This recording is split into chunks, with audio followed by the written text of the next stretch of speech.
Hi hello అందరికీ. YouTube start చేసాము అంటే ఇందులో గుడ్ ఆర్ బ్యాడ్ రెండు ఉంటాయి. ప్రతి కామెంట్ని పాజిటివ్గా తీసుకోవాలి. అలా పాజిటివ్గా తీసుకుందామనే యూట్యూబ్ అయితే స్టార్ట్ చేశాను. అయితే మన ఛానల్లో నేను పెట్టే వీడియోస్ కొన్ని వ్యూస్ అయితే బాగానే వస్తున్నాయి. ఈ మధ్యన వీడియోస్ అయితే కొన్ని కొంచెం తక్కువ వస్తున్నాయి అన్నమాట. అయినా నేను ఏదో రోజు మంచి వ్యూస్ వస్తాయనే నమ్మకంతో వీడియోస్ అయితే చేస్తున్నాను. కానీ వ్యూస్ కోసం నాకు రానిది చేయకూడనిది వీడియో అయితే నేను చేయట్లేదండి. తనకి లేని ధర్మం చేయకూడదు అన్నట్టు నాకు తెలియంది, నాకు మంచి జరిగింది నేను మీతో చెప్పట్లేదు. ఇదంతా ఎందుకు చెప్తున్నానంటే, నేను స్వామివారి ముఖాన్ని వేశాను కదా, దానికి చాలా బాగా కామెంట్స్ వచ్చాయన్నమాట. ఆ వీడియోకి ఎక్కువగా అయితే పాజిటివ్గా వచ్చాయండి. చాలా హ్యాపీ అనిపించింది. నాకు కామెంట్ చేసిన ప్రతి ఒక్కరికి నిజంగా పేరు పేరున ధన్యవాదాలండి. చాలా హ్యాపీ అనిపించింది అనమాట. మీరు పెట్టే కామెంట్ వల్ల నాకు ఇలాంటి వీడియోస్ ఇంకా మంచిగా చేయాలనిపించింది. చేయాలంటే నేను వ్యూస్ కోసం, వీడియో కోసం నేను పూజలు చేయట్లేదండి. నేను చేసుకున్న పూజనే వీడియో పెడుతున్నాను అనమాట. మీకు చాలా వీడియోస్లో కూడా చెప్పాను. కామెంట్స్ అయితే చాలా బాగా వచ్చాయి.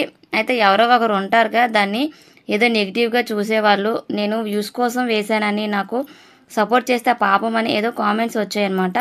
దాని గురించి నాకు చాలా బాధ అనిపించిందండి. అలా అనేది బ్యాడ్ కామెంట్ అని కాదండి, కానీ అలా అనడం నాకు కొంచెం బాధ అనిపించింది అనమాట. పాపం అనడం, సపోర్ట్ చేస్తే ఎందుకో కొంచెం అలా ఎందుకన్నారు అనిపించింది అంతే. ఇంకా నేనైతే దాన్ని బ్యాడ్గా ఏం తీసుకోలేదు. అయితే మీరు నేను స్వామివారిని ఎంత ఇష్టంగా వేసాను అన్నది చూడండి. అతని రూపాన్ని వేసి నేను చాలా హ్యాపీ ఫీల్ అయిన అనమాట. అంతేకాని అది తప్పుగా నేను అనుకోలేదండి. స్వామివారిని వ్యూస్ కోసం వేయలేదండి. స్వామివారిని అలంకరించుకోవడం నాకు చాలా ఇష్టం అనమాట.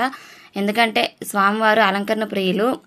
ఆయనకి మనం ఏ పూజ చేసుకున్నా ఆయన పూజలో ఎక్కువ అలంకరణ చేసుకుంటే చాలా మంచిదన్నమాట. ఆ విధంగా నేను చేసుకున్నాను. నార్మల్గా నా పూజలోనైనా నేను ఎక్కువ పువ్వులు వాడుకుంటాను. నాకు నాకు అందుబాటులో ఉన్నప్పుడు ఎక్కువ నాకు నేనే హ్యాపీ ఫీల్ అవుతాను అనమాట అలంకరించుకొని. అదేవిధంగా నేను ఏ పూజ చేసుకుని అలంకరించుకుంటాను.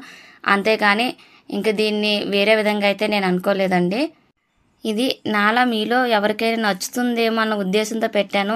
అంతేగాని తప్పుగా అయితే అనుకోలేదండి. నిజంగా నేను ఏమైనా తప్పు చేసినట్టయితే నన్ను క్షమించండి. ఆ స్వామివారిని కూడా నేను క్షమాపణ అయితే కోరుకుంటాను. ఎందుకంటే నాకు మీరు గుడ్ ఆర్ బ్యాడ్ ఏదైనా కామెంట్స్ పెడితే నాకు తెలుస్తుంది నేను ఏం చేశాను ఏంటనేది. మీరు ఇలా కామెంట్స్ చేయడం కూడా నా మంచి కోసం అనుకుంటున్నాను. ఎందుకంటే నేను ఎలా ఉండాలి, ఏం చేయాలి అనేది నేను కూడా తెలుసుకుంటాను అనమాట. అయితే నేను ఇది మాత్రం స్వామివారి పైన ఇష్టంతో వేసాను.